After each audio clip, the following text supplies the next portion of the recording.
Preface. The feeling of having no power over people and events is generally unbearable to us. When we feel helpless, we feel miserable. No one wants less power. Everyone wants more. In the world today, however, it is dangerous to seem too power-hungry, to be overt with your power moves. We have to seem fair and decent. So we need to be subtle, congenial yet cunning, democratic yet devious. Law 39. Stir up waters to catch fish. Judgment. Anger and emotion are strategically counterproductive. You must always stay calm and objective. But if you can make your enemies angry while staying calm yourself, you gain a decided advantage. Put your enemies off balance. Find the chink in their vanity through which you can rattle them and you hold the strings. Observance of the law. By the late 1920s, Haile Selassie had nearly achieved his goal of assuming total control over Ethiopia, a country he felt needed strong and unified leadership. As regent to the Empress Zewditu, stepdaughter of the late queen and heir to the throne, Selassie had spent several years weakening the power of Ethiopia's various warlords. Now, only one real obstacle stood in his way: the Empress and her husband, Ras Gugsa. Selassie knew the royal couple hated him and wanted to get rid of him. So, to cut short their plotting, he made Gugsa the governor of the northern province of Begemeder, forcing him to leave the capital, where the Empress lived. For several years, Gugsa played the loyal administrator, but Selassie did not trust him. He knew that Gugsa and the Empress were plotting revenge.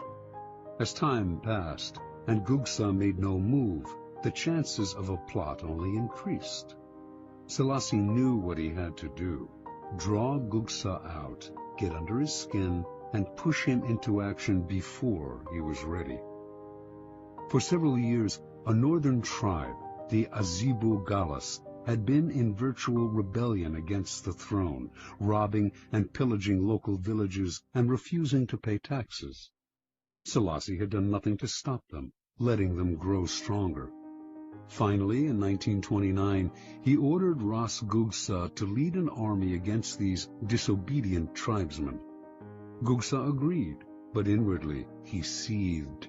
He had no grudge against the Azibu Galas, and the demand that he fight them hurt his pride.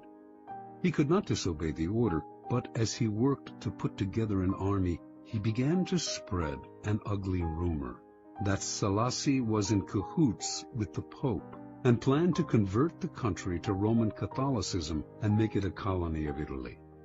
Gugsa's armies swelled, and some of the tribes from which his soldiers came secretly agreed to fight Selassie. In March of 1930, an enormous force of 35,000 men began to march, not on the Azibu Galas, but south, toward the capital of Addis Ababa. Made confident by his growing strength, Gugsa now openly led a holy war to depose Selassie and put the country back in the hands of true Christians. He did not see the trap that had been laid for him. Before Selassie had ordered Gugsa to fight the Azibu Galas, he had secured the support of the Ethiopian Church. And before the revolt got underway, he had bribed several of Gugsa's key allies not to show up for the battle. As the rebel army marched south, airplanes flew overhead, dropping leaflets announcing that the highest church officials had recognized Selassie as the true Christian leader of Ethiopia, and that they had excommunicated Gugsa for fomenting a civil war. These leaflets severely blunted the emotions behind the Holy Crusade. And as battle loomed, and the support that Gugsa's allies had promised him failed to show up, soldiers began to flee or defect. When the battle came, the rebel army quickly collapsed. Refusing to surrender, Ras Gugsa was killed in the fighting. The Empress, distraught over her husband's death, died a few days later. On April 30th, Selassie issued a formal proclamation announcing his new title, Emperor of Ethiopia. Interpretation. Haile Selassie always saw several moves ahead. He knew that if he let Ras Gugsa decide the time and place of the revolt, the danger would be much greater than if he forced Gugsa to act on Selassie's terms. So, he goaded him into rebellion by offending his manly pride, asking him to fight people he had no quarrel with on behalf of a man he hated. Thinking everything out ahead, Selassie made sure that Gugsa's rebellion would come to nothing, and that he could use it to do away with his last two enemies. This is the essence of the law. When the waters are still, your opponents have the time and space to plot actions that they will initiate and control. So stir the waters, force the fish to the surface, get them to act before they are ready. Steal the initiative.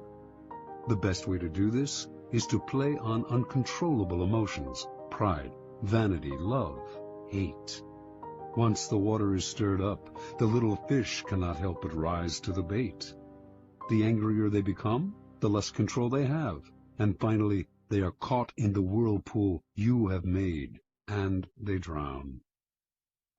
Keys to power. Angry people usually end up looking ridiculous, for their response seems out of proportion to what occasioned it. They have taken things too seriously, exaggerating the hurt or insult that has been done to them. They are so sensitive to slight that it becomes comical how much they take personally. More comical still is their belief that their outbursts signify power. The truth is the opposite. Petulance is not power. It is a sign of helplessness. People may temporarily be cowed by your tantrums, but in the end, they lose respect for you. They also realize they can easily undermine a person with so little self-control. If a person explodes with anger at you, and it seems out of proportion to what you did to them, you must remind yourself that it is not exclusively directed at you. Do not be so vain. The cause is much larger, goes way back in time, involves dozens of prior hurts, and is actually not worth the bother to understand. Instead of seeing it as a personal grudge, look at the emotional outburst as a disguised power move, an attempt to control or punish you, cloaked in the form of hurt feelings and anger. This shift of perspective will let you play the game of power with more clarity and energy. Instead of overreacting and becoming ensnared in people's emotions, you will turn their loss of control to your advantage. You keep your head while they are losing theirs.